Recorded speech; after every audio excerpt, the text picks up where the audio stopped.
என்னுடைய வேதத்தை நேசிப்பவர்கள் மிகுந்த சமாதானத்தை உடையவர்களாக இருப்பார்கள், அவர்களுக்கு எந்த இடரிலும் கிடையாது. ஹல்லேலூயா.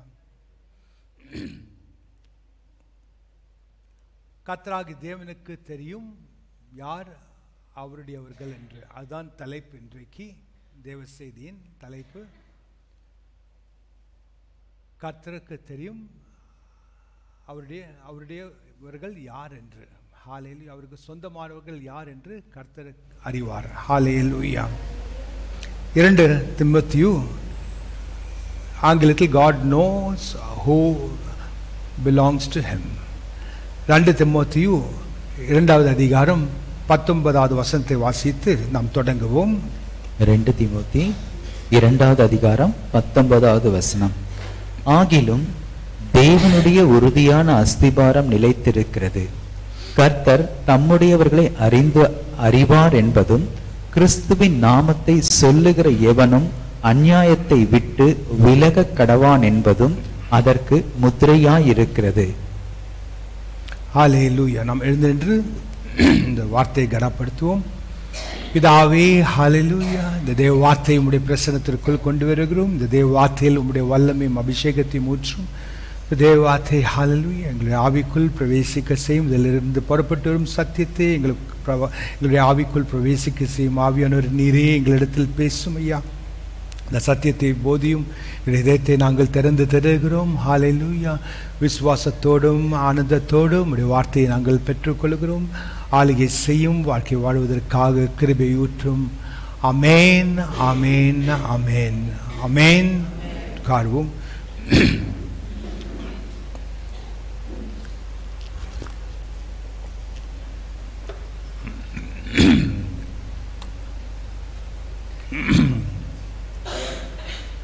இரண்டு தீமோத்தேயு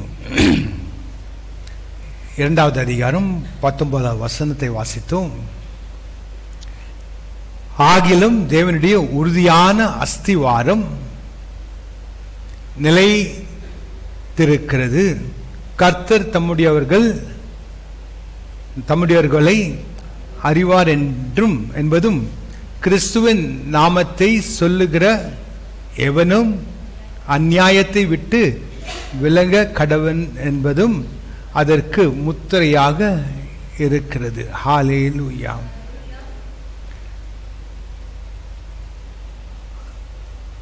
கர்த்தராகிய தேவன் நமக்கு ஒரு உறுதியான அஸ்திவாரத்தை தந்திருக்கிறார். ஒரு கட்டிடத்துக்கு தேவை என்ன? உறுதியான அஸ்திவாரம். நம்மை ஒரு கட்டிடம் போல் நாம் சாய்ந்து போகாமல் விழுந்து விடாமல் இருப்பதற்கு ஒரு உறுதியான அஸ்திவாரம் என்னது? கர்த்தராகிய இயேசு. ஹல்லேலூயா. இயேசு கிறிஸ்துவே உங்களுக்கு நிலையான அஸ்திவாரம் என்று வேதத்தில் வாசிக்கிறோம். ஹல்லேலூயா. அந்த நிலையான உறுதியான ஒரு அஸ்திவாரத்தில் நாம் நின்று கொண்டிருக்கிறோம். ஹல்லேலூயா. நம்மை எந்த காரியம் அசைக்க முடியாத அளவுக்கு நம்மை அவர் உறுதிப்படுத்தி இருக்கிறார். கர்த்தர் இயேசுவுக்குள் புயல் வரலாம், வெள்ளம் வரலாம், எதுவென்றாலும் வரலாம், ஆனால் இந்த கட்டிடம் அசைக்கப்பட முடியாது. ஹல்லேலூயா. இது நிலையாக நிற்கும் ஒரு கட்டிடமாக கர்த்தர் இதற்கு அந்த அஸ்திவாரத்தை தந்திருக்கிறார். ஹல்லேலூயா. கர்த்தர் அவருடையவர்களை அறிந்திருக்கிறார். ஹல்லேலூயா. எப்படி அறிந்திருக்கிறார்? ஒவ்வொருத்தருக்கும் அவர் ஒரு முத்திரையை தரித்திருக்கிறார், அவருடையவர்கள் என்று. ஹல்லேலூயா. அதாவது ஒரு லெட்டரில் ஒரு முத்திரை போட்டால் தான் அது அந்த ஆஃபீஸ்லேருந்து வந்ததுன்னு அதுக்கு அடையாளமாக இருக்கும். நீங்கள் எந்த ஆஃபீஸ்லேருந்து இந்த லெட்டர் வந்ததுன்னு பார்க்கும்போது அதில் என்ன முத்திரை இருக்குன்னு தான் பார்ப்போம். அதே வண்ணமாக தான் நம்மை பார்க்கும்போது நமக்குள் என்ன முத்திரை இருக்கிறது. ஹல்லேலூயா. நாம் எங்கிருந்து ஹல்லேலூயா வந்திருக்கிறோம்? கர்த்தருடைய குடும்பத்தில் ஒரு நபராக ஹல்லேலூயா நம்மை கர்த்தர் அறிந்து கொண்டிருக்கிறார். ஹல்லேலூயா. அவருக்கு சொந்தமானவர்களுக்கு அவர் என்ன செய்திருக்கிறார்? அவருடைய ஆவியை முத்திரையாக தந்திருக்கிறார். அதாவது நாம் 2 கொரிந்தியர் 1 அதிகாரம் 20, 21, 22 என்று 3 வசனத்தை வாசிப்போம்.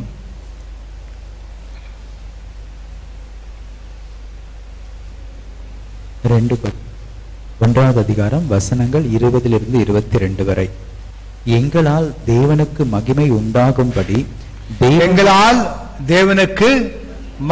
உண்டாகும்படி தேவனுடைய வாக்குத்தத்தம் எல்லாம் கிறிஸ்து இயேசுவுக்குள், பக்கத்துல வச்சு வாடிங்க, கிறிஸ்து இயேசுவுக்குள் ஆம் என்றும் அவருக்குள் ஆமேன் என்றும் இருக்கிறதே. உங்களாலே கூட எங்களையும் கிறிஸ்துவுக்குள் ஸ்திரப்படுத்தி நம்மை அபிஷேகம் பண்ணினவர் தேவனே. அவர் நம்மை முத்திரித்து நம்முடைய இருதயங்களில் ஆவி என்னும் அச்சாரத்தை கொடுத்திருக்கிறார். ஹல்லேலூயா, ஹல்லேலூயா. எங்களால் தேவனுக்கு மகிமை உண்டாகும்படி தேவனுடைய வாக்குத்தத்தம் எல்லாம் இயேசு கிறிஸ்துவுக்குள் ஆம் என்றும் அவருக்குள் ஆமென் என்றும் இருக்கிறது. ஹல்லேலூயா. வாக்குத்தத்தம் செய்த தேவன் வாக்கு மாறாதவர். ஹல்லேலூயா. வாக்குத்தத்தத்தை பெற்றுக்கொள்ளும் நாம் என்ன செய்ய வேண்டும்? அந்த வாக்குத்தத்தத்தை விசுவாசிக்க வேண்டும். நாம் செய்ய வேண்டிய ஒரே ஒரு காரியம் ஒத்து போவது, அக்ரிமெண்ட். கர்த்தராகிய தேவனுடைய வார்த்தை இதை சொல்லுகிறது. ஆம், ஆமென். ஆண்டவரே உம்முடைய வார்த்தையின்படி நடக்கட்டும். ஹல்லேலூயா.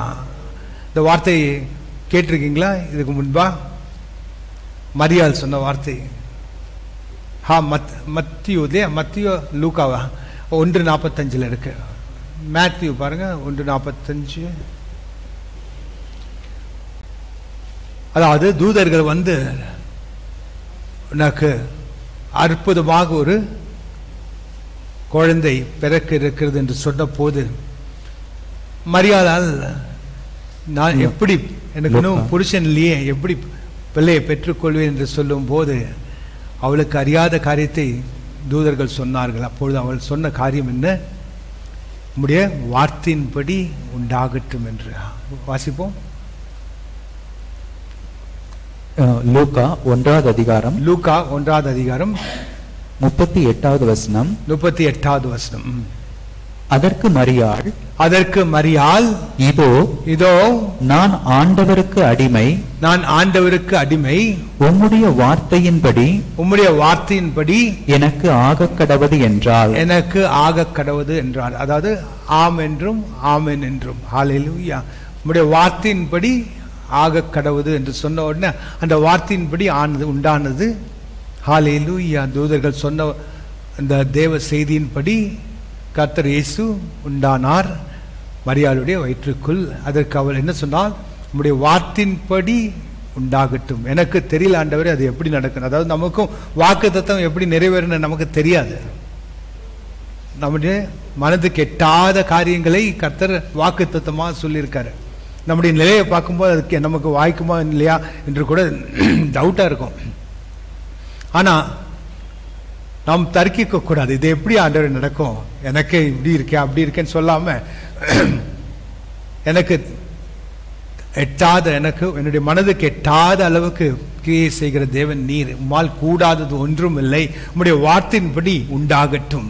ஒப்பு கொடுக்கிறேன் ஆண்டவரே, உம்முடைய வாக்குத்தத்தத்துக்கு நான் ஒப்பு கொடுக்கிறேன். உம்முடைய வார்த்தையின்படி உண்டாகட்டும் என்று சொல்லி ஒப்பு கொடுக்கும் போது அப்பொழுதுதான் கிரியையே தொடங்கும். அந்த நேரத்தில் ஹல்லேலூயா, அற்புத கிரியை அப்போதான் தொடங்கும். ஹல்லேலூயா, ஹல்லேலூயா. அதாவது ஒரு வல்லமையான ஒரு சாட்சியை அடுத்த வாரம் கேட்க இருக்கிறோம். ஒரு பிரதருடைய பிஸ்னஸில் கர்த்தர் செய்த ஒரு வல்லமையான ஒரு காரியம். அவர் காத்திருந்தார், ரொம்ப நாள் காத்திருந்தார். ஆனால் உறுதியான அஸ்திவாரத்தில் நிலையாக இருக்கிறதுனால அவர் ஒரு விசுவாசத்தில் காத்திருந்தார். அந்த காரியம் அதாவது இந்த சனிக்கிழமை தான் என்கிட்ட சொன்னார் இந்த மாதிரி நடந்தது என்று. ஹல்லேலூயா. அதாவது எந்த அளவுக்கு கர்த்தர் நம்மிடத்தில் ஹல்லேலூயா ஈடுபட இருக்கிறார். ஹல்லேலூயா. நம்முடைய தேவைகளை சந்திக்க இருக்கிறார். நம் முடியாது, எட்டாது, நம்முடைய மனதுக்கு எட்டாத காரியம், முடியாது என்று நினைக்கிற காரியம், ஆனால் கர்த்தரால் முடியும் என்று உறுதியாக நிற்கும் போது ஹல்லேலூயா கர்த்தர் அந்த வல்லமையான கிரியை செய்து முடிக்கிறார். ஒரு பெரிய ஒரு அற்புதம். அந்த ஒரு அற்புதத்தினால் அல்ல, அவருடைய எல்லா பிஸ்னஸுக்கும் அது ஒரு பெரிய ஒரு பிரேக் த்ரூ ஆக இருந்தது. ஹல்லேலூயா. அதாவது ஏன் கர்த்தர் அதை செய்கிறார்? கர்த்தருடையவர்கள் யார் என்று அவர் அறிந்திருக்கிறார். ஹல்லேலூயா. அவர் அறிந்தபடியினால் அவர்களுக்கு செய்ய வேண்டிய காரியங்களை அவர் நேரத்துக்கு, கரெக்டான நேரத்துக்கு செய்து முடிப்பார். ஹல்லேலூயா. இயேசு எந்த நேரத்தில் பிறக்க வேண்டும் என்று அவர் உத்தேசித்திருந்தாரோ, நிர்ணயித்திருந்தாரோ, அந்த நேரத்தில் கரெக்டாக பிறந்தார் இல்லையா? அதே மாதிரி நம்முடைய வாக்கு தத்தங்களும், நமக்கு செய்யப்பட்ட வாக்கு தத்தங்களும் நம்முடைய வாழ்க்கையில் எப்போது நடக்க வேண்டும் என்று கரெக்டான நேரத்தில் கர்த்தர் அந்த காரியங்களை செய்து முடிக்கிறார். அதாவது அவர் அவருடைய ஆவியை முத்திரையாக தருகிறார் நமக்கு. ஹல்லேலூயா. அச்சாரமாக தருகிறார் நம்முடைய இதயத்தில். அவருக்கு சொந்தமானவர்கள் என்று உறுதிப்படுத்துவதற்காக அவருடைய ஆவியை நமக்கு அவர் அச்சாரமாக தருகிறார். கொஞ்சம் நினைத்து பாருங்க, நம்முடைய ஆவியில அவருடைய ஆவி அச்சாரம், ஒரு சீல் வச்சிருக்காரு. It is you are from God, நீ தேவனுடையவர்கள். ஹல்லேலூயா. நீ தேவனுடைய உடைமை, நீ தேவனுக்கு சொந்தமானவர் என்ற ஒரு முத்திரையை கர்த்தர் அவருடைய ஆவியினால் செய்திருக்கிறார். இதனால் நமக்கு என்ன லாபம் என்று நினைக்கலாம். ரோமர் 8வது அதிகாரம் 15, 16, 17 வாசிக்கும் போது,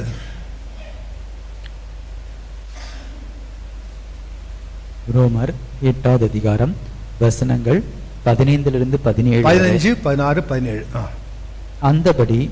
அந்தபடி திரும்பவும் பயப்படுவதற்கு நீங்கள் அடிமைத்தனத்தின் ஆவியை பெறாமல் அப்பா பிதாவே என்று கூப்பிட பண்ணுகிற புத்திர சுவிகாரத்தின் ஆவியை பெற்றிருக்கிறீர்கள். ஹல்லேலூயா. நாம் தேவனுடைய பிள்ளைகளாய் இருக்கிறோம் என்று ஆவியானவர் தாமே நம்முடைய ஆவியுடன் கூட சாட்சி கொடுக்கிறார். நாம் பிள்ளைகளானால் சுதந்திரமுமாமே. தேவனுடைய சுதந்திரமே கிறிஸ்துவுக்கு உடன் சுதந்திரமுமாமே. கிறிஸ்துவுடனே கூட நாம் மகிமைப்படும் படிக்கு அவருடன் கூட பாடுபட்டால் அப்படியாகும். ஹல்லேலூயா. நாம் என்ன ஆவியை பெற்றிருக்கிறோம்? புத்திர சுவிகாரத்தின் ஆவி. ஹல்லேலூயா. அதாவது ஸ்பிரிட் ஆஃப் அடாப்ஷன். ஹல்லேலூயா. கர்த்தர் நம்மை தத்தெடுத்திருக்கிறார். அவருடைய பிள்ளைகளாக நம்மை அவர் எடுத்திருக்கிறார். அதுதான் புத்திர சுவிகாரத்தின் ஆவி. அவருடைய ஆவியை தந்தவுடன் நாம் அவருக்கு பிள்ளைகளாக மாறிவிட்டோம். அவர் நமக்கு தகப்பனாக மாறிவிட்டார். ஹல்லேலூயா. கொஞ்சம் யோசனை பண்ணி பாருங்க. கர்த்தராகிய தேவன், வானத்தையும் பூமியும் படைத்த சர்வ வல்ல தேவன், அவரால் கூடாத காரியம் ஒன்றும் இல்லை. மகா பெரிய தேவன், மகத்துவமான தேவன். அவருடைய ஆவியை நமக்குள் தந்திருக்கிறார். எல்லாவற்றையும் படைத்தவர் அவர்தான். ஆனால் யாரை பற்றியும் கவலைப்படல, அவர் எதை பற்றியும் கவலைப்படல, அவர் சிருஷ்டியை பற்றி எதுவும் கவலைப்படல. ஆனால் மனுஷனை பற்றி அவ்வளோ கரிசனமாக இருந்திருக்கிறார். மனுஷனிடத்தில் அவ்வளோ அன்பு வைத்திருக்கிறார். ஒரு வழியை வகுத்திருக்கிறார். இந்த பூமியில் இருக்கும் மனிதர்கள் இயேசுவை அவர்கள் சொந்த இரட்சகராக ஏற்றுக்கொள்ளும் போது அவர்களே பாவத்திலிருந்து அவர்கள் விமோசனம் பெறுவார்கள், அவருடைய பாவம் மன்னிக்கப்படும், அவர்களுடைய பாவம் கழுவப்பட்டு அவர்கள் தேவ நீதித்துவத்தை பெற்றுக்கொள்வார்கள். இந்த தேவ நீதித்துவத்தை பெற்றுக்கொண்டவர்கள் ஹல்லேலூயா இனிமேல் அவர்கள் அவருடைய ஆவியை தரித்துக் கொள்வார்கள். அதே நேரத்தில் அவருடைய பிள்ளைகளாக அவர்கள் மாறுவார்கள். அவர் புத்திர சுவிகாரத்தை செய்து கொள்ளுகிறார். அவர் பிதாவாக மாறுகிறார். நமக்கு அவ்வளோ பெரிய தேவன் நமக்கு பிதாவாக இருக்கும்போது, அவருடைய வார்த்தையினால் எல்லாவற்றையும் உண்டாக்கின தேவன் நமக்கு பிதாவாக இருக்கும்போது அவர் என்ன எதிர்பார்ப்பார்? என்ன எதிர்பார்ப்பார்? அவரை போல் நாம் இந்த பூமியில் வாழ வேண்டும். அவருடைய குடும்பத்தில் ஒரு நபராக நம்மை மாற்றியிருக்கிறார். அவருடைய குடும்பத்தில் ஒரு நபராக நம்மை ஆக்கின பிறகு, ஒரு அப்பாவுக்கு பிள்ளையாக இருக்கும்போது அந்த அப்பாவுடைய சொத்தெல்லாம் மகனுக்கு தான் இல்லையா? அதே வண்ணமாக நம்மை அவர் பிள்ளையாக புத்திர சுவிகாரம் செய்து கொண்ட உடனே அவருக்கு சொந்தமான காரியங்களுக்கெல்லாம் நமக்கு ஈக்குவல் ரைட்ஸ், அதாவது சம உரிமை.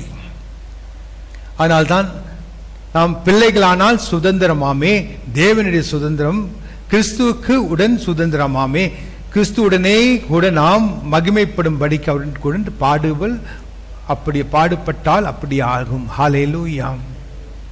அதாவது இயேசு கிறிஸ்துவோடு உடன் சுதந்திரவாரிகள். ஹல்லேலூயா. அவர்தான் ஃபர்ஸ்ட் ஃப்ரூட், அதாவது முதல் கனி. ஹல்லேலூயா. அவருடைய ஆத்மாவை அவர் விதைத்துதான் நம்முடைய ஆத்மாவை அறுவடை செய்தார். அதுதான் முதல் கனி. நம்முடைய ஆத்மாவை எல்லாம் அவர் என்ன செய்தார்? அறுவடை செய்த பிறகு அவருக்கு சொந்தமாக்கி கொண்டார். அவருடைய மகள்களாக மாறிவிட்டோம். அவருடைய ராஜ்யத்தில், தேவ ராஜ்யத்தில் இருக்கும் எல்லா காரியங்களுக்கும் ஆவிக்குரிய எல்லா காரியங்களுக்கும், உலக ரீதியாக தேவைப்படும் எல்லா காரியங்களுக்கும் நமக்கு ஒரு சரியான அந்த சம உரிமையை அவர் தந்திருக்கிறார் இயேசு கிறிஸ்துவோடு. அதாவது இயேசு கிறிஸ்து எப்படி வாழ்ந்து கொண்டார் இந்த பூமியில்? அவர் போகும் இடத்தெல்லாம் அற்புதத்தை பார்த்தார். டாக்ஸ் கட்டணும்னு சொன்ன உடனே என்னாச்சு? போய் அந்த மீன் வாயிலிருந்து அந்த எடுத்துட்டு அது போன்றே காசு கொடு அப்படின்னா நம்ம சொல்லலாம். 1,00,000 டாக்ஸ் கட்டணும்னு சொன்னா நேராக மீன் எங்க இருக்குன்னு போய் மீன் வாயிலிருந்து எடுத்து கொடுக்கலான்னு சொன்னா எப்படி இருக்கும்? அதாவது அற்புதம் அது. ஹல்லேலூயா. அந்த அளவுக்கு கர்த்தர் அற்புதம் இல்லாதவைகளை இருக்கிறவண்ணமாக அழிக்கும் தேவன் நம் தேவன். ஹல்லேலூயா. நம்மையும் அதே வண்ணமாக வாழ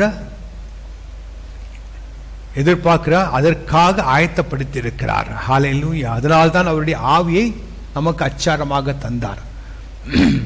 அவருடைய ஆவி ஒரு முதலீடு, அவருடைய முதலீடு நமக்குள் ஒரு செக்யூரிட்டி டெபாசிட். அதாவது இயேசு என்ன சொன்னார்?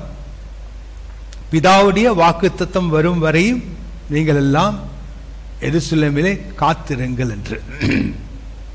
வாக்குத்தத்தம் ஆவியானவர் வாக்குத்தத்தமாக தந்தார். ஆவியானவரோடு கூட நமக்கு எல்லா வாக்குத்தத்தத்தையும் சுதந்திரிப்பதற்கு நமக்கு உரிமையை தந்திருக்கிறார்.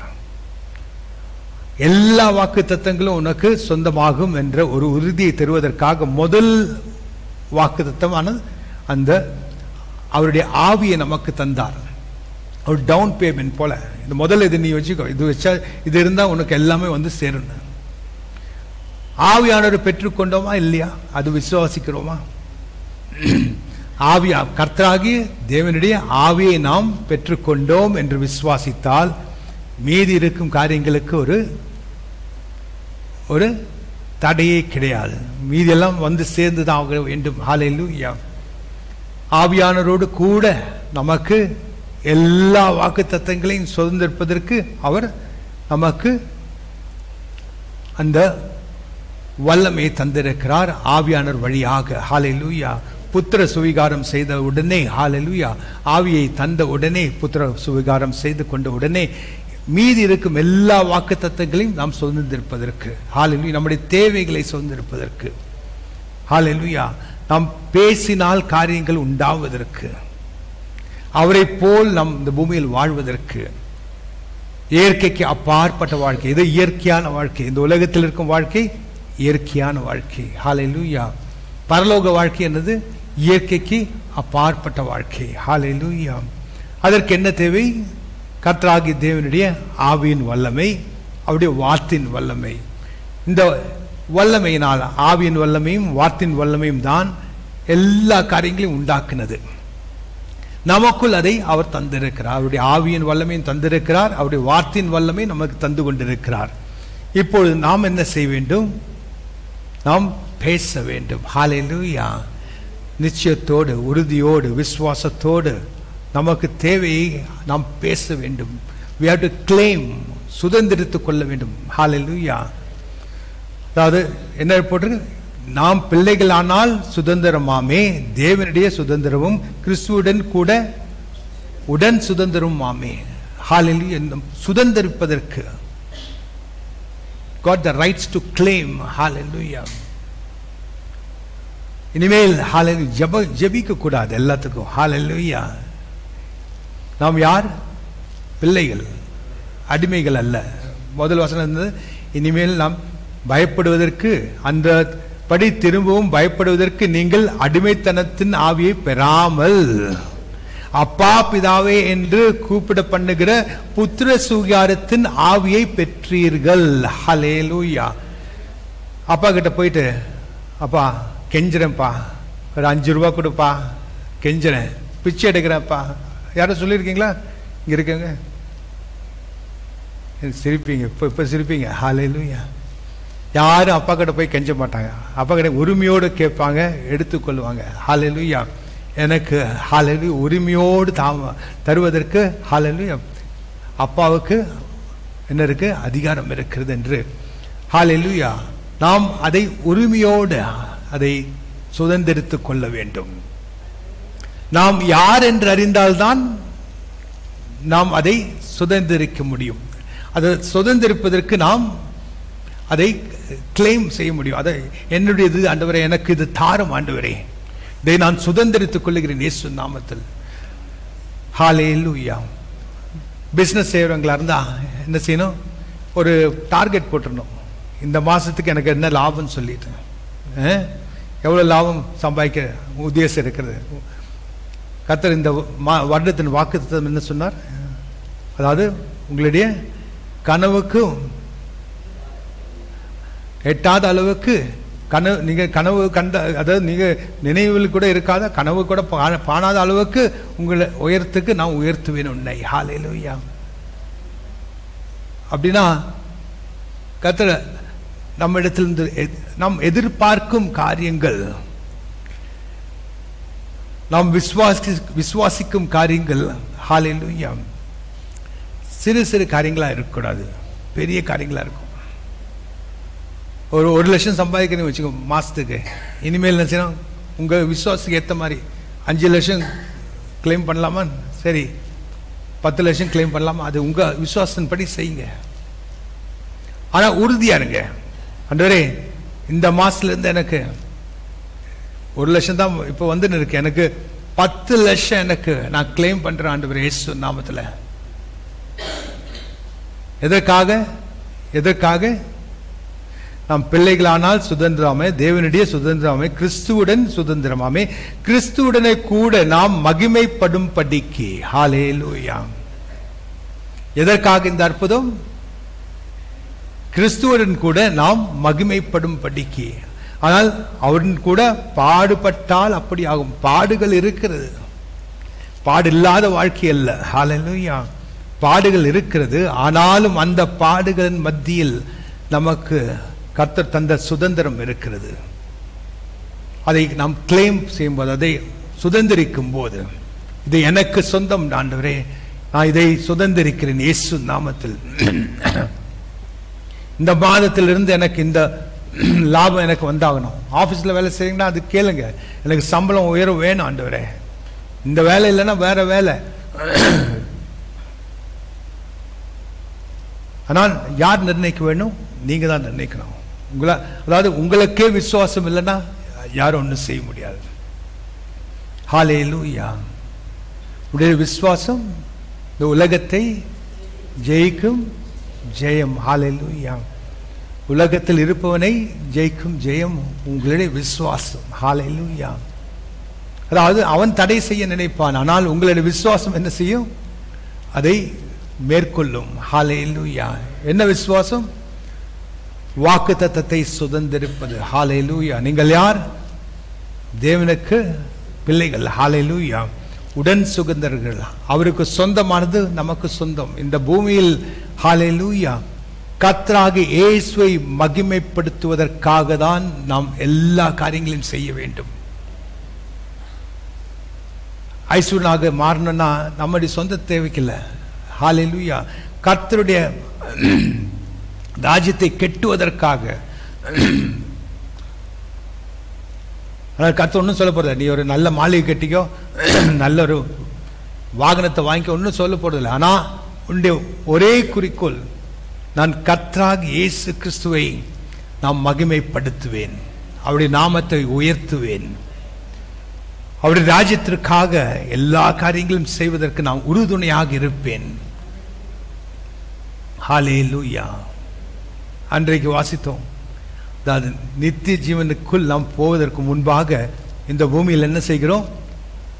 நித்திய ஜீவன் ஏதோ இங்கே வந்து குடிசையில் இருந்தாலும் சரி, மாளிகையில் இருந்தாலும் சரி, என்ன இருந்தாலும், ஆனால் நித்திய ஜீவனுக்கு போன பிறகு இங்கே தான் அங்கே இருக்கிற கட்டிடத்தை நாம் கட்ட முடியும். எவ்வளோக்கு எவ்வளோ நாம் கர்த்தருக்காக காரியங்களை செய்கிறோமோ, ரட்சிப்புக்குள் ஆட்களை கொண்டு வருகிறோமோ, ஆத்மா சேகரிக்கிறோமோ, அந்த தேவராஜ்யத்திற்காக காரியங்களை செய்கிறோமோ, அதை வைத்து தான் நம்முடைய பரலோக வீடு கட்டப்படுகிறது. ஒவ்வொரு கிரியைக்கும் அது தக்க பலனை நித்திய ஜீவனுக்கு அவர் உண்டாக்குகிறார். அங்கேயும் வந்து மேன்ஷன்ஸ், அதாவது அடுக்கு மாடி. நீங்கள் இப்போ தான் பார்க்குறீங்க ஃப்ளாட்ஸு, ஆனால் இயேசு முதல்ல சொல்லிட்டாரு, நான் வாங்க உங்களுக்கு நான் ஃப்ளாட்ஸ் கட்டி வச்சுருக்கேன். அது மட்டும் இல்லை, மேன்ஷன்னா ஃப்ளாட்ஸ் தானே. அது மட்டும் இல்லை, பெரிய பங்களா இருக்கு, சின்ன வீடு இருக்கு. அதாவது ரோட் சைடில் இருக்கிற சின்ன சின்ன குடிசை வீடும் இருக்கும் பரலோகத்தில். ஆனால் எவ்வளோக்கு எவ்வளோ நாம் பரலோகம் போய் சேரலாம், ஆனால் போய் சேர்ந்த பிறகு அங்கே என்ன வீட்டில் வாழ இருக்கிறோம், அதுக்கு இந்த பூமியில் நாம் கிரியை செய்யணும், கர்த்தருக்காக கிரியை செய்யணும், நித்தியத்திற்கும் இருக்கும் இடத்திற்காக இன்றைக்கு இங்க கிரியை செய்யணும். ஹல்லேலூயா. யாரும் சேர்த்து வைக்க வேணாம்னு சொல்லலை, ஆனால் இங்க சேர்த்து வைக்கும் போது நம்ம என்ன செய்யணும்? அங்கேயும் சேர்த்து வைக்கணும். ஹல்லேலூயா. நம்ம என்ன சேர்த்து வைக்கணும்? அங்க நித்திய ஜீவனுக்காக ஒரு நல்ல பெரிய மாளிகையை சேர்த்து வைக்கணும். அங்கே அது எப்படி நடக்கும்? பூமியில வந்து கர்த்தருக்காக உழைக்கணும், ஆத்துமாக்களை சேகரிக்கணும். ஹல்லேலூயா. வார்த்தை பெருகுவதற்காக எல்லா காரியங்களையும் செய்யணும். தேவ வார்த்தை பெருக வேண்டும். தேவ வார்த்தை பெருகும் போது ஆத்துமா பெருகும். ஹல்லேலூயா. ஒரு சபையில் இருக்கிற எல்லோரும் வந்து இயேசுவை போல் மாறிவிட்டால், விசுவாசத்தில் நிலையாக நின்றால், அதற்கு பிறகு ஹல்லேலூயா ஆத்துமாக்கள் வந்து குவியும். கர்த்தருடைய வாஞ்சை அதே போல் நாம் மாற வேண்டும். அதாவது ரட்சிப்புக்குள் வந்த பிறகு திரும்பியும் நாம் வந்து உலக ரீதியான வாழ்க்கை வாழ்ந்து கொண்டிருந்தால் ரட்சிப்புக்கு வந்து என்ன பிரயோஜனம்? நம்முடைய பேர் என்ன? பிரியமானவர்களே, தேவனுக்கு பிரியமானவர்களே, தேவனுடைய பரிசுத்த ஜனமே. ஹல்லேலூயா. பரிசுத்தவான்கள். இந்த பரிசுத்தத்தில் நாம் வளர வேண்டும். அதான் இந்த மாதத்தின் இந்த வருடத்தின் வாக்கு தத்தமே. உங்களுடைய சொந்த ரட்சிப்பை காத்துக்கொள்ளுங்கள். ஹல்லேலூயா. அதுக்கு 7 காரியங்களை தந்திருக்கிறார். அது ஒவ்வொரு நாளும் வாசிக்கணும்.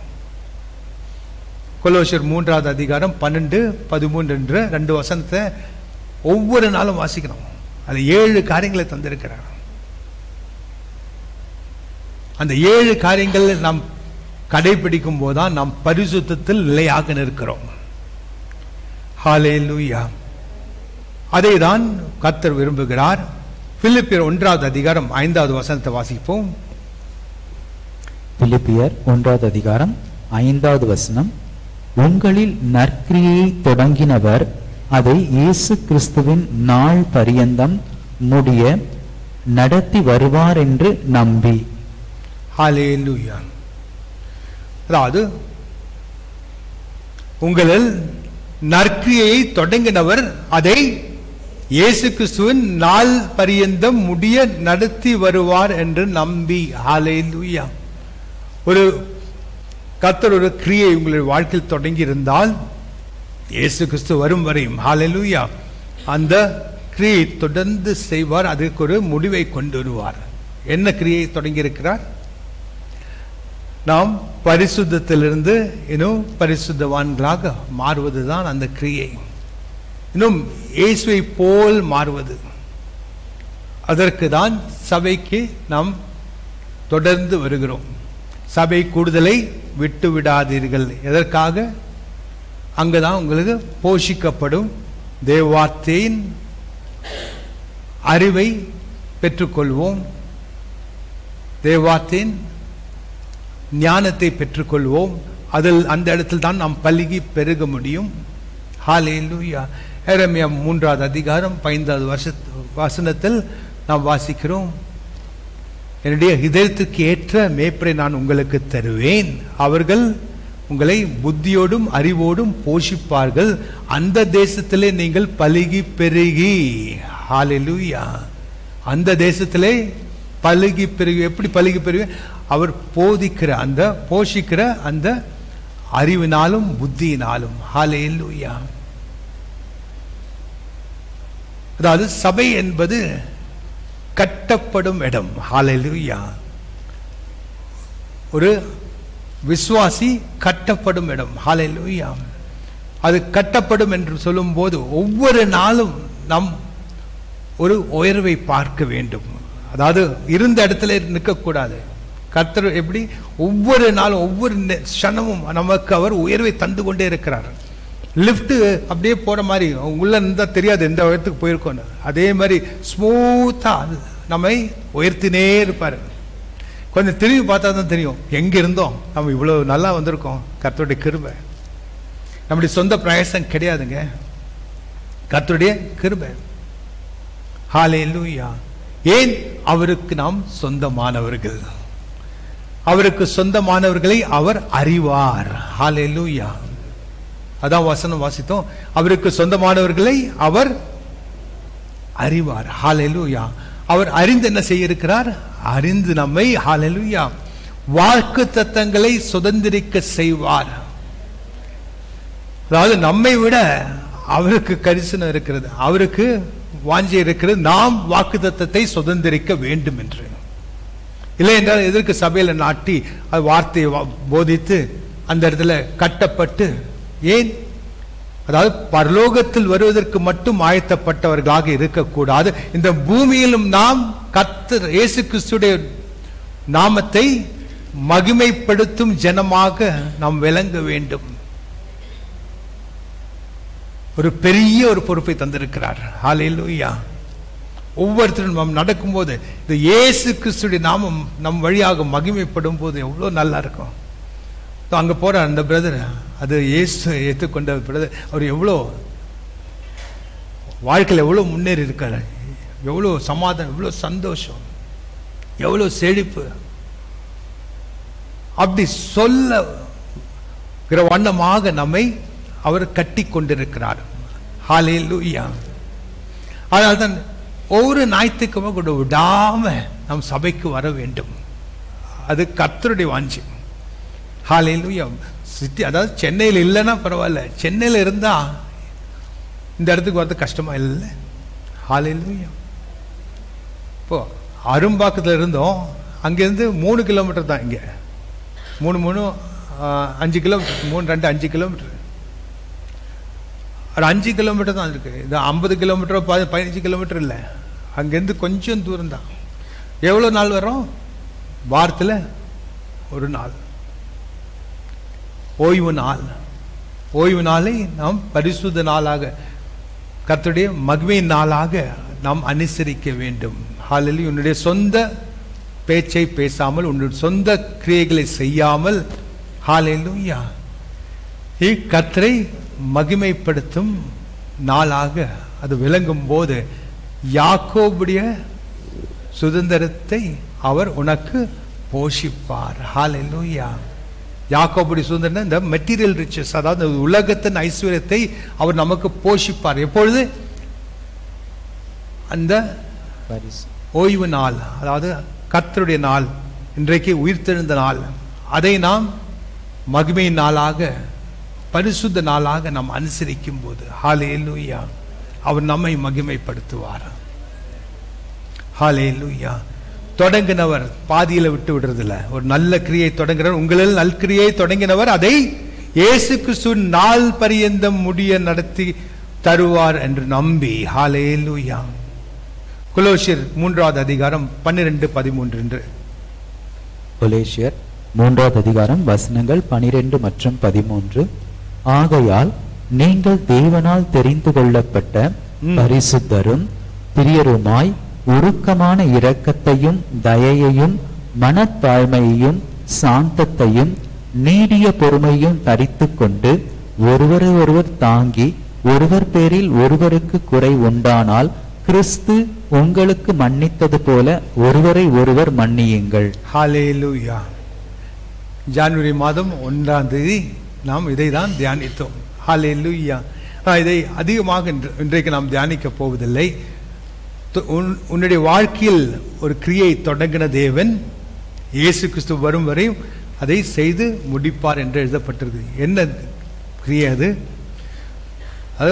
ஆகையால் நீங்கள் தேவனால் தெரிந்து கொள்ளப்பட்ட பரிசுத்தரும் பிரியருமாய், ஹல்லேலூயா, பரிசுத்தரும் பிரியருமாய், கர்த்தராகிய தேவனுடைய பரிசுத்தரும் அவருக்கு பிரியருமாக இருக்கிறோம். ஹல்லேலூயா. நாம் அந்த பரிசுத்தத்தை நாம் நம்முடைய வாழ்க்கையில் கடைபிடிக்க வேண்டும் என்றால், அந்த பரிசுத்தத்தில் நிலையாக நிற்க வேண்டும் என்றால், இந்த 7 காரியங்களை நாம் கை கொள்ள வேண்டும். என்ன காரியங்கள்? ஒன்று இரக்க, அதாவது உருக்கமான இரக்கம், கம்பேஷன். இந்த 2வது தயவு, கைண்ட்னஸ். 3வது மனத்தாழ்மை, ஹியூமிலிட்டி. 4வது சாந்த குணம், அதாவது மீக்னஸ். நீடிய பொறுமையை தரித்துக்கொள், லாங் சஃபரிங் தரித்துக் கொள்ளுங்கள். ஒருத்தரை ஒருத்தர் தாங்குங்கள். 6வது 7வது ஒருத்தரை ஒருத்தர் இயேசு கிறிஸ்து உங்களை மன்னித்தது போல் ஒருத்தரை ஒருத்தர் நீங்கள் மன்னியுங்கள். ஹல்லேலூயா. 7வது. இந்த 7 காரியங்களை நாம் செய்யும் போது நாம் பரிசுத்தத்தில் நிலையாக நிற்கிறோம். அப்போது அவருடைய ஆவியின் வல்லமை நமக்குள் இருந்து கிரியை செய்யும். அவருடைய வார்த்தையின் வல்லமை நாம் பேசும்போது அது கிரியை செய்யும். இல்லாதவைகளை இருக்கிற வண்ணமாக அழைக்கும் தேவன். ஹல்லேலூயா. வாயை நீ சுத்தமாக வைத்துக்கொள். கீழ்ப்பானத்தில் இருந்து அந்த வெளியேற பெற்றதை நீ பிரித்து வைத்தால் நான் உன்னுடைய வாயாக மாறுவேன். ஹல்லேலூயா. நீ பேசுகிற வார்த்தையெல்லாம் நான் பேசுகிற வண்ணமாக மாற்றுவேன். அதாவது ஒரு வார்த்தை கூட கீழே விழாதபடி நான் பார்த்துக் கொள்வேன். ஹல்லேலூயா. அதற்கு முதல் நாம் அந்த பரிசுத்தத்தை கடைபிடித்துக் கொள்ள வேண்டும். என்னது 7 காரியங்கள்? உருக்கமான இரக்கம், 2வது தயை, 3வது மனத்தாழ்மை, சாந்த குணம், நீடிய பொறுமை, ஒருத்தரை ஒருத்தர் தாங்குவதும், கடைசி ஒருத்தரை ஒருத்தர் இயேசு கிறிஸ்து உங்களை மன்னித்தது போல் நீங்களும் மன்னிக்க வேண்டும். ஹல்லேலூயா.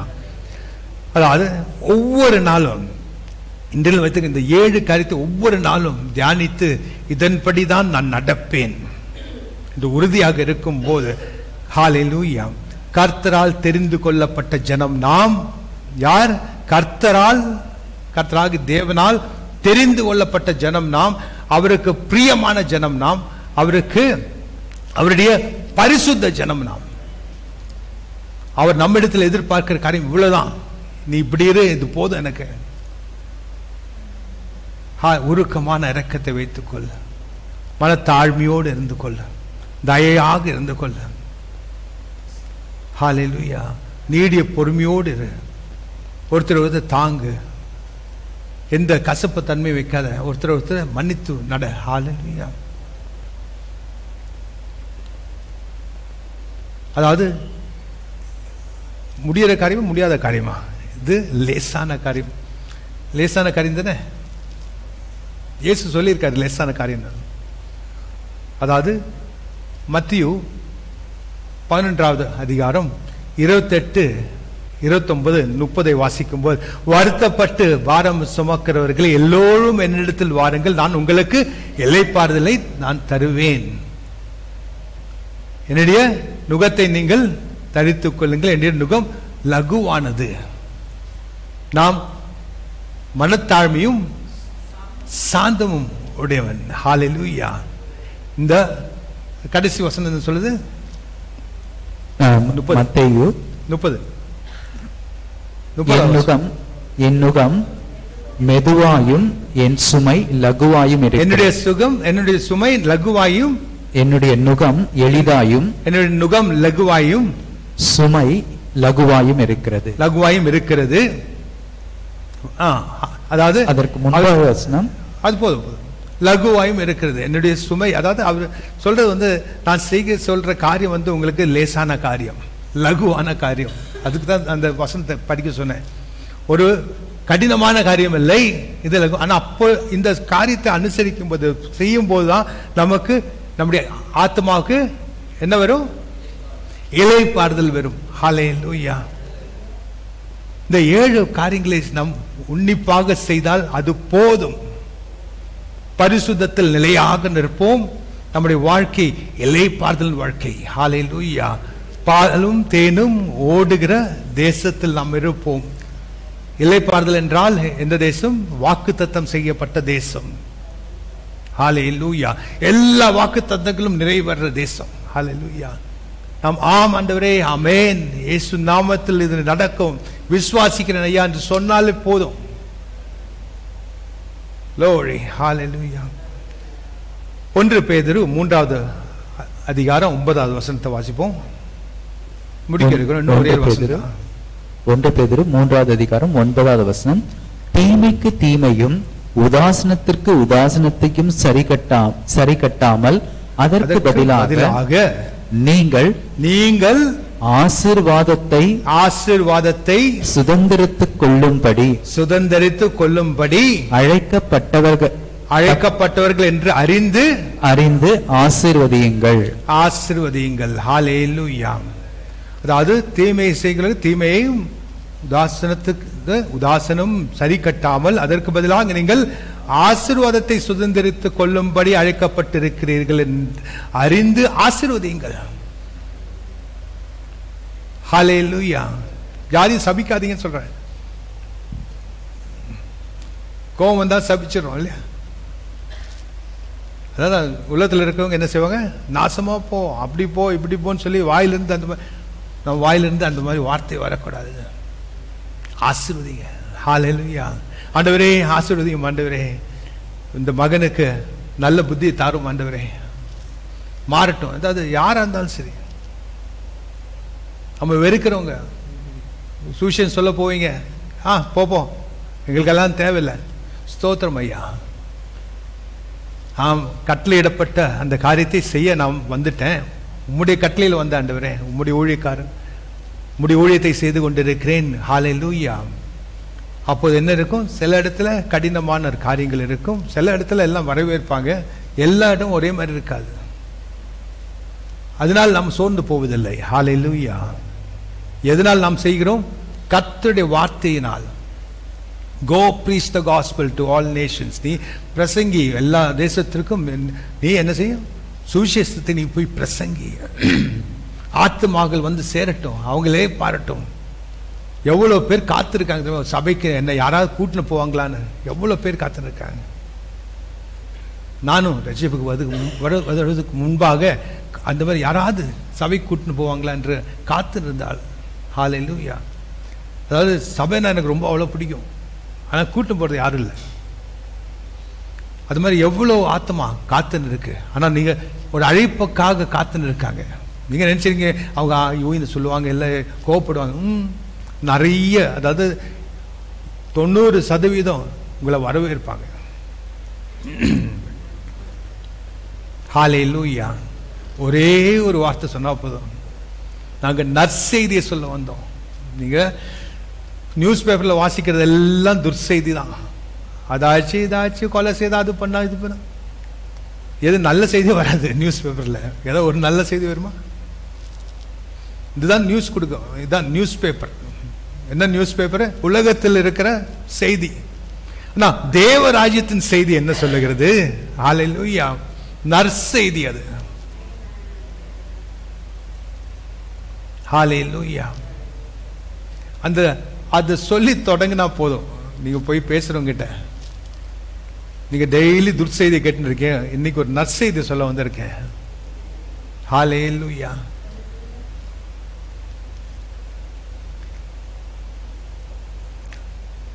நம் ஆசீர்வாதத்தை சுதந்திரிக்க நம்மை கர்த்தர் தெரிந்து கொண்டிருக்கிறார். நாம் அதனால் பிறரை ஆசீர்வதிப்போம். ஹல்லேலூயா.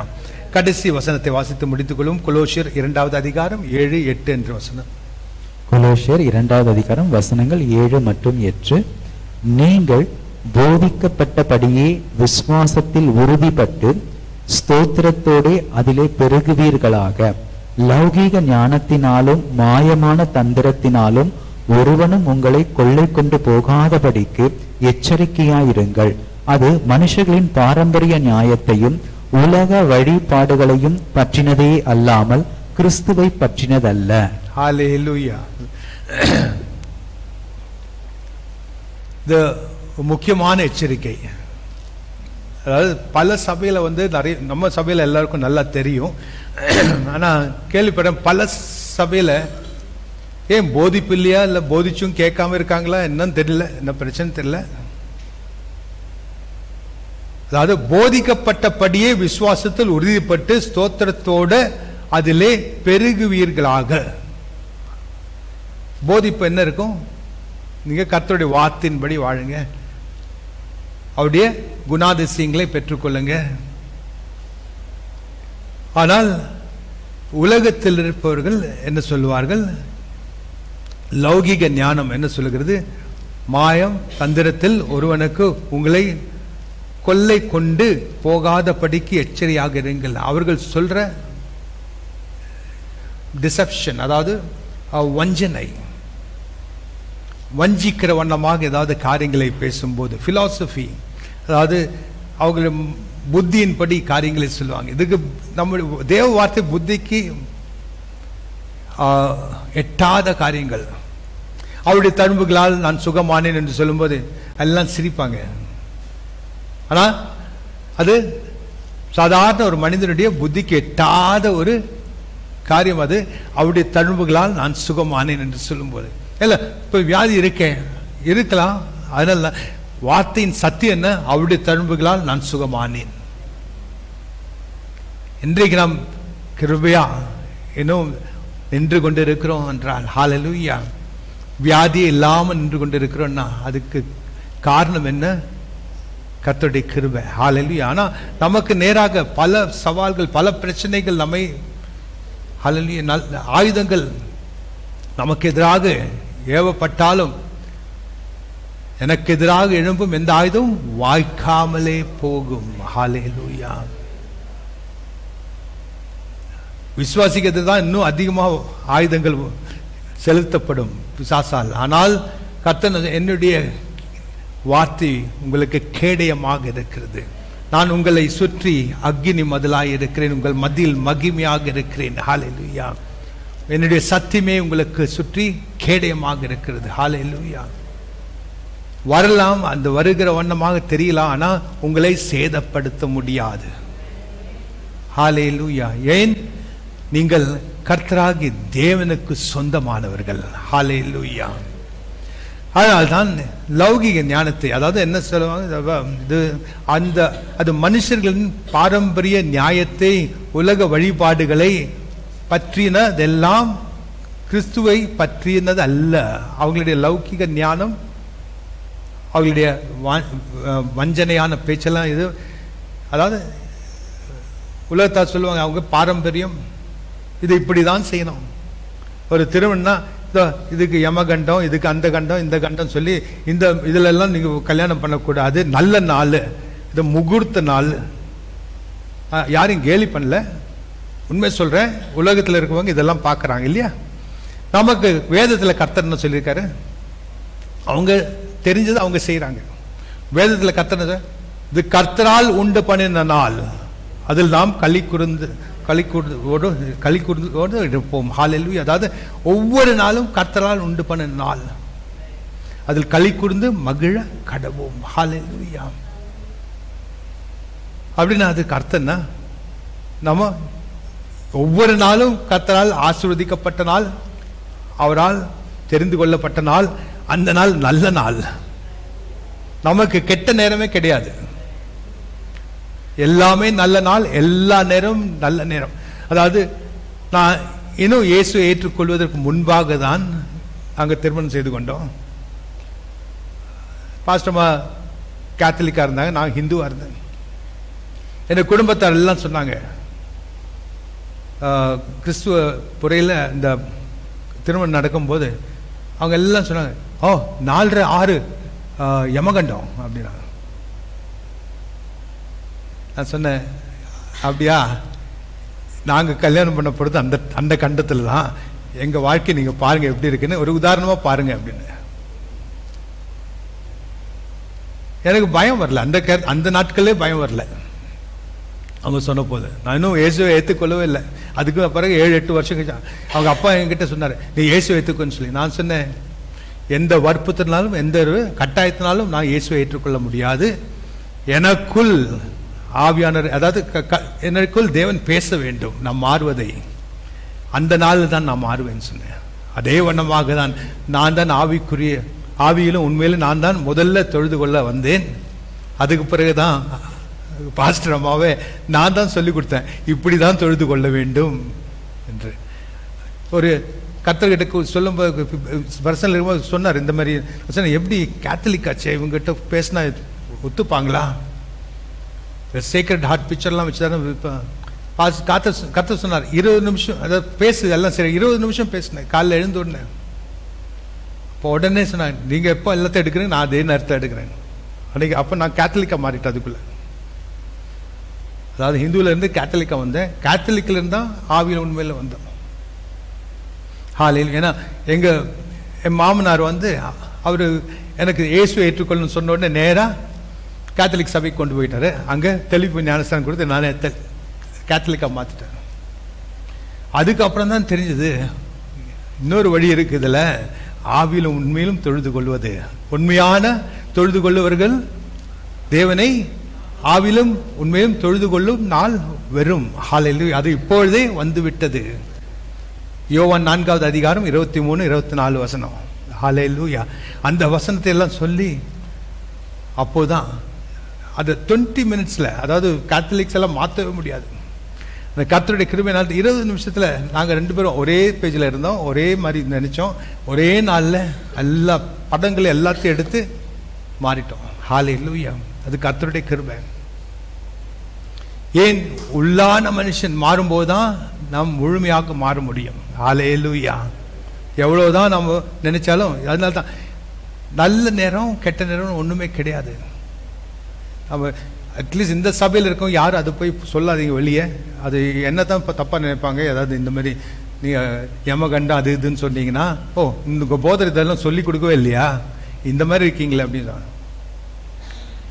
நமக்கு எல்லா நாளும் நல்ல நாள், எல்லா நேரம் நல்ல நேரம். ஹல்லேலூயா. ஹல்லேலூயா. அதனால் அதெல்லாம் வஞ்சனை, அதாவது உலகத்தானுடைய அந்த வஞ்சனை. வேற என்னது? உங்களை கொள்ளை கொண்டு போகாதபடி எச்சரிக்கையாக இருங்கள். லௌகிக ஞானத்திலும் மாயமான தந்திரத்திலும் ஒருவனும் உங்களை கொள்ளை கொண்டு போகாதபடி எச்சரிக்கையாக இருங்கள். மார்க் 7:13 முடிச்சு வாசித்து முடித்துக் கொள்வோம். மார்க் 7:13 இயேசு சொன்ன வார்த்தை.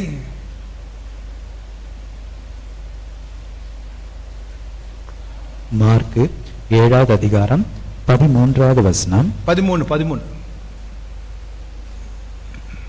எங்களை சோதனைக்கு உட்படாமல் நீங்கள் போதித்த உங்கள் பாரம்பரியத்தினால் தேவ வசனத்தை அவமாக்குகிறீர்கள், இது போலவே நீங்களும் மற்ற அநேக காரியங்களை செய்கிறீர்கள் என்று சொன்னார். நீங்கள் போதித்து உங்கள் பாரம்பரியத்தினாலே தேவ வசனத்தை அவமாக்குகிறீர்கள். ஹalleluya. ட்ரெடிஷன்ஸ், அதாவது பாரம்பரிய காரியத்தை நாம் செய்யும் போது நாம் என்ன செய்கிறோம்? தேவ வார்த்தையை அவமாக்குகிறோம். ஹalleluya. அதை எந்த வல்லமை இல்லாமல் செயல்பட முடியாத அளவுக்கு நம்முடைய பாரம்பரியம் என்ன செய்கிறது? தேவ வார்த்தையை அவமாக்குகிறது. ஹalleluya. அதனால் ஜாக்கிரதையா இருக்கணும், எச்சரிக்கையாக இருக்கணும். எந்த காலத்தில் எந்த நேரத்தில். இன்னொன்று ஒரே ஒரு எச்சரிக்கை, இந்த லியோ ஸ்கார்பியோ என்னது பீஷீஸ் அந்த மாதிரி என்னது ராசி பலன், அது பக்கத்தில் போதீங்க. அது இன்னொன்று பிசாசுடைய வேலை, ராசி பலன் சொல்லியது. ஸோ அதுவும் விசுவாசிங்க அதையும் பார்க்கக்கூடாது. தப்பி தவறி கண்டா கூட அது படிக்காமல் இருக்கிறது நல்லது. ஏன்னா படித்தாதான் அது விசுவாசிக்கிற மாதிரி ஆகிடும். அதனால படிக்காமல் இருந்து போகிறது நல்லது. நிறைய பேர் படிக்கிறாங்க அது ராசி பலனை. ஏன்னா பேப்பர்லாம் ஃப்ரீயாக கிடைக்கிது அது. ஹalleluya. நம்முடைய எதிர்காலம் யாரிடத்தில் இருக்கிறது? கர்த்தராகிய தேவனிடத்தில். ஹalleluya. அவர் முன்கூட்டியே சொல்லிவிட்டார் அவருடைய வார்த்தையில் அவருடைய சித்தத்தை. அவருடைய சித்தத்தின்படிதான் நம்முடைய வாழ்க்கை நடக்கும். ஹalleluya. அதற்கு நாம் அவருக்கு பிரியமானவர்கள், அவருடைய பரிசுத்தத்தில் நாம் நீடித்து நிற்க வேண்டும். ஹalleluya. நான் பரிசுத்தர், நீங்களும் பரிசுத்தமாய் இருங்கள். தேவனுக்கு சொந்தமான ஜனம் நாம், அவருக்கு சொந்தமானவர்கள். அவருடைய பரிசுத்தத்தை தரித்து நாம் நிலையாக நிற்கும் போது ஹalleluya அவருடைய சுதந்திரத்தை நாம் சுதந்திரிக்கலாம். அவருடைய வாக்கு தத்தத்தை நாம் சுதந்திரிக்கலாம். நாம் இந்த பூமியில் ஆளுகையின் வாழ்க்கையை வாழலாம். நாம் எழுந்து நிற்போம். ஹalleluya.